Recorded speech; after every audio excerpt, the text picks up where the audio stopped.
Time to do an oil change on my Yamaha 80 horsepower jet drive outboard. Now I'm doing this video because Yamaha is different from Mercury. In the video above, I did an oil change of my Mercury 65 horsepower jet drive outboard. On the Mercury, the drain is on the side of the outboard and you can put a hose to it to make it go into a bucket or whatever you need it to. I really don't like the Yamaha's design. They have this tube here where the oil will come out and get all over the lower unit.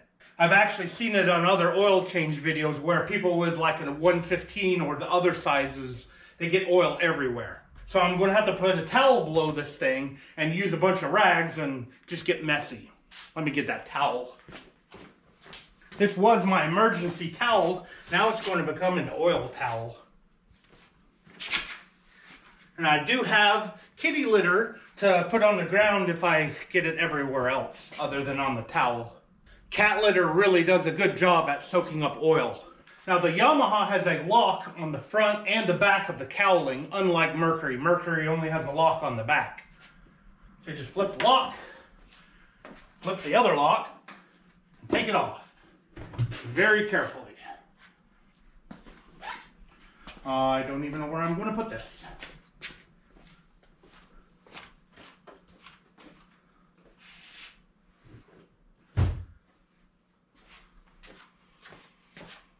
The oil input is right here, the dipstick is right here, and the oil filter is over here. I had a guided fishing trip this morning, so this motor's already warmed up. The oil is nice and warm. So I'm going to pop the cork up here so it has plenty of air and put it somewhere. And then I'm going to drain the oil out of it. All right. Ready for oil to go everywhere. Oh, this is not going to be easy.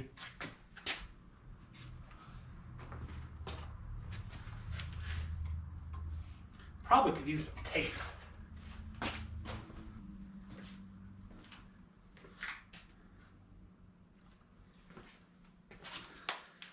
Some electrical tape. I'm just trying to contain the mess.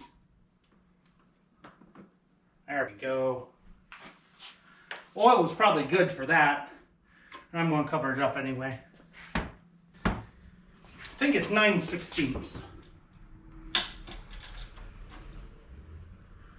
Yeah. Righty-tighty, lefty-loosey.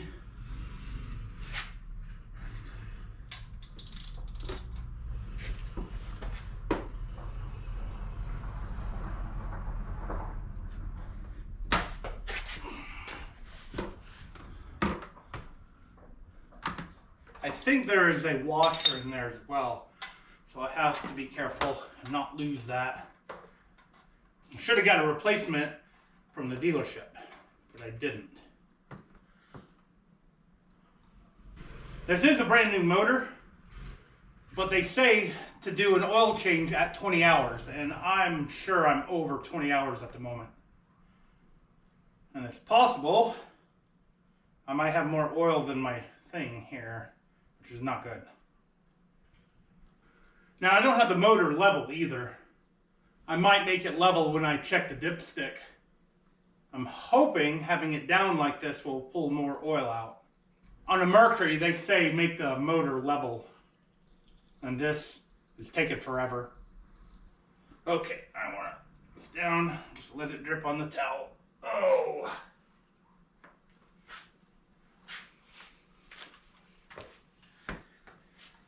So the oil plug has this little metal washer. They say replace it every time you replace your oil. However, this is a brand new motor and I think it's fine. Shouldn't give me a problem. At 100 hours, I'll probably replace it. Now the oil filter was kind of a big problem.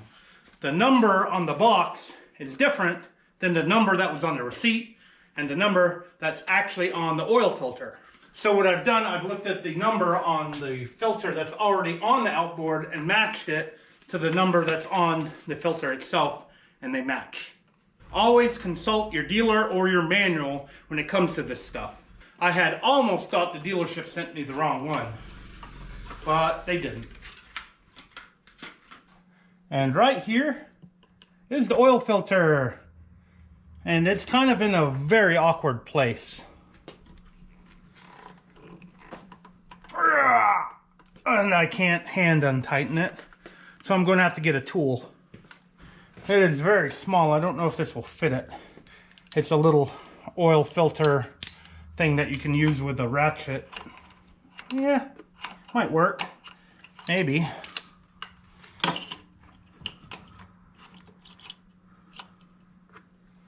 Okay. Righty-tighty, lefty-loosey.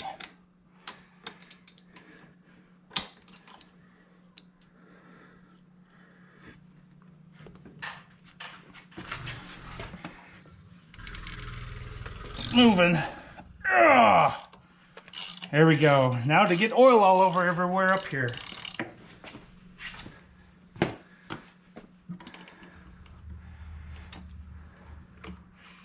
These things can bite right into the oil filter, which it has.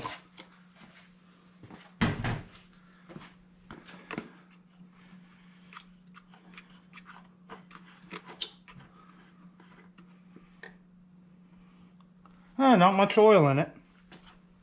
I don't know if that's a good thing or a bad thing.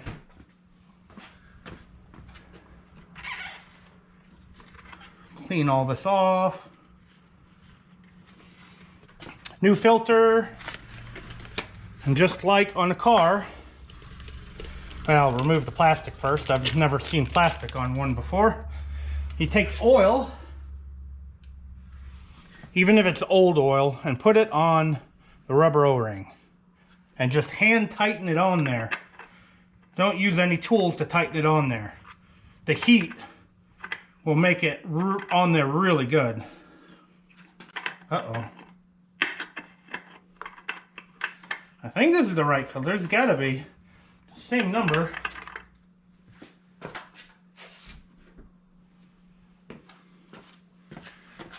Just to double check. This might be different for your motor, but this says 5GH1344071. And this is 5GH1344071. Same filter. Holes look the same. I don't know why it's being hard to go on there.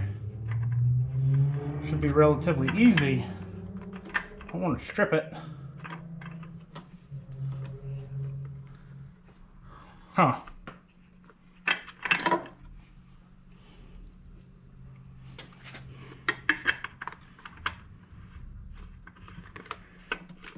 There we go. I don't know what was going on there. So just hand tighten it. Ugh.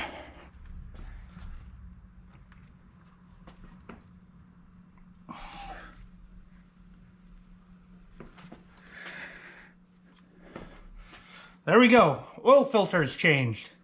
I will have to use a tool when I change it again. The heat will make it lock down a lot more than what it is right now. More than hand tight. That's why you only go hand tight. If you use a tool to put it on there, it would be almost impossible to take it back off. All right, let's put oil back into this bad boy. Of course, before I put oil in it, you need to put the plug in, or all my new oil will come right back out. Now you don't want to hammer down on this. It's tight enough to prevent oil from leaking. Whoop. Righty-tighty, lefty-loosey. Alright. That should work. I'll clean all this up.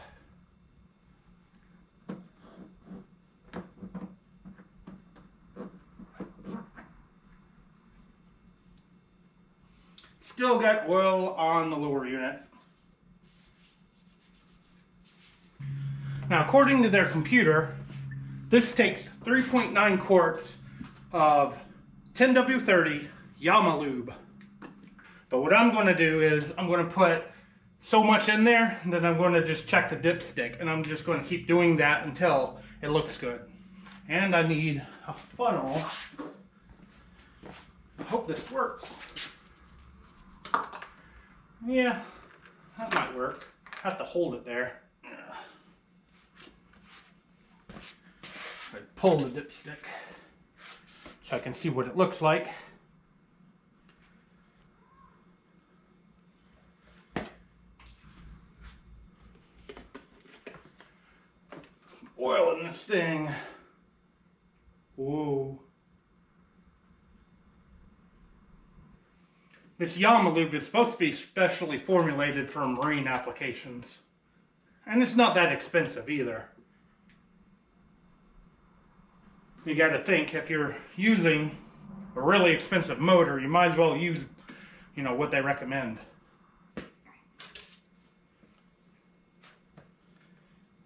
Well, it's already on the dipstick. Got a little ways to go. And I probably should level the motor.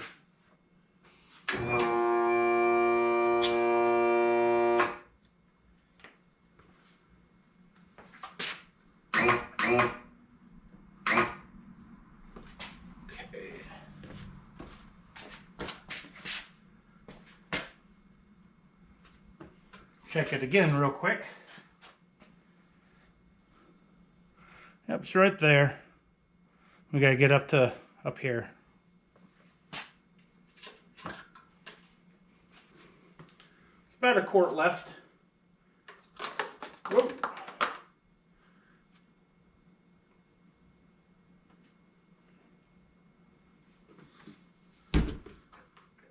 Okay, check it again.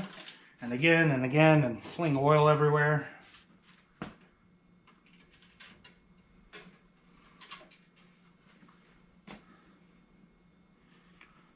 Well, it's up there. Getting closer. Probably close enough. Probably put a little bit more in.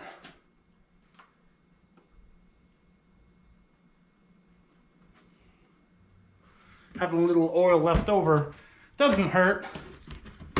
Although I don't think this thing's going to burn oil. Although it might, I don't know. What do you guys think? Should a brand new motor, an outboard, burn any oil while in use? Leave a comment below.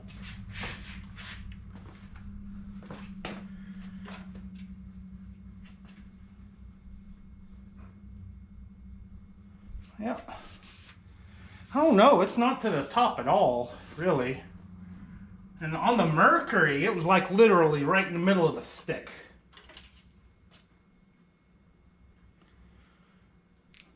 Yeah, it's right there. And the full mark is right there, so I could literally put the rest of that in there. However, I don't know if I'm supposed to level it like this. The Mercury says level it. I don't know about Yamaha. And I've got, maybe I could pour just a little bit in there, because I might have 0.2 left, and I'm supposed to have like 0.1. So I'm going to pour just a little bit more in, and then I'm going to call it. It's good. Close enough. It does not have to be absolutely, positively perfect. Hopefully it doesn't have to on Yamaha. If it does, let me know in the comment below. And then I'll put more oil in it later. Yeah, that's about 0.1 left. And I am sweating. Still hot in this garage. Can't wait till the heat subsides and we start getting some fall weather. Just put the cap back on, and now I have successfully changed the oil in my Yamaha 80 Jet. I'm just going to take a visual inspection of everything. Make sure there's nothing like broken or, you know, leaking or anything. A little bit of oil in there from the dipstick.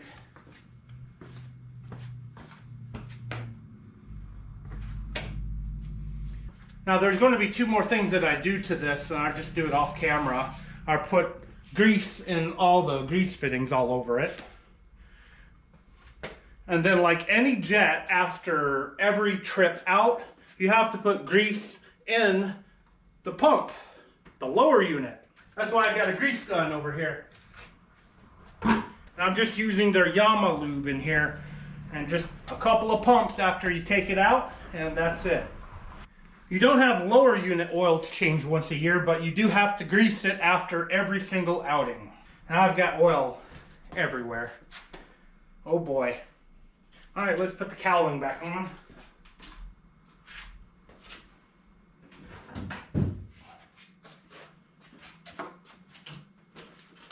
I do have oil on my hands, so I'm probably putting oily handprints on my cowling. But that's okay. It's dirty. It's got blood on it from fishing, throwing out cut bait, and dirt and mud. Brand new, used outboard. Now this Yamaha lube I did not get from Madisonville Marine. That's where I bought the boat. There is a new dealership in Knoxville, in North Knoxville. It's right off 75, off of Emory Road. It's called Marine Specialist, and they are an Excel dealership. I almost bought an Excel boat from them. They had an 1860 Excel coming in, and Madisonville Marine had this boat coming in as well. This boat was a few $1,000s cheaper than the Excel, so I went with this boat instead of the Excel. The Excel would have been more like Joe's boat with Jack Hat's Fishing. It would have had a prop, it would have sat in the water a little bit deeper. It would probably have been a tad more stable than this boat. Now I did see that they had one on sale on their website. They're like the only dealership that I know of right now that has a boat, aluminum boats, 18-foot aluminum boats, in stock. They have 3 of them in stock. Brand new Excel boats. They have Suzuki motors. And this is during a time where G3 isn't taking orders, Lowe isn't taking orders, Sea Arc is over a year behind. If you're looking for a boat, I would go there and check those out and grab one before they're gone. They may even be gone before I publish this video, but I'd check them out anyway. And I'm not affiliated with them. I didn't get a discount or anything. Maybe I'm trying to brown nose a little bit. Just let them know that Fishing with Billy or Panfish sent you when you go to look at a boat or get any kind of Yamaha lubricant. If they didn't exist, I'd have to go to Madisonville to get my lubricant or go to a fancy boat dealer. There are a couple of fancy boat dealers around here. They don't touch aluminum boats. Anyway, I hope you guys enjoyed this video. Hopefully I can get a big fish on camera for you guys to watch one of these days. I seem to be doing a good job with getting clients on big fish, but not you guys. And I do apologize about that. I do want to thank you for taking your time out of your day to watch my video. I really, really appreciate it. I do have other maintenance and boat mod related videos on my channel, so please feel free to check those out whenever you get a chance. One of these days I will do a walk around of what I've done to this boat. However, I'm not done with it, and I don't know when I'm going to be done with it, so that's going to be sometime in the future. So stay tuned, and thanks again for watching.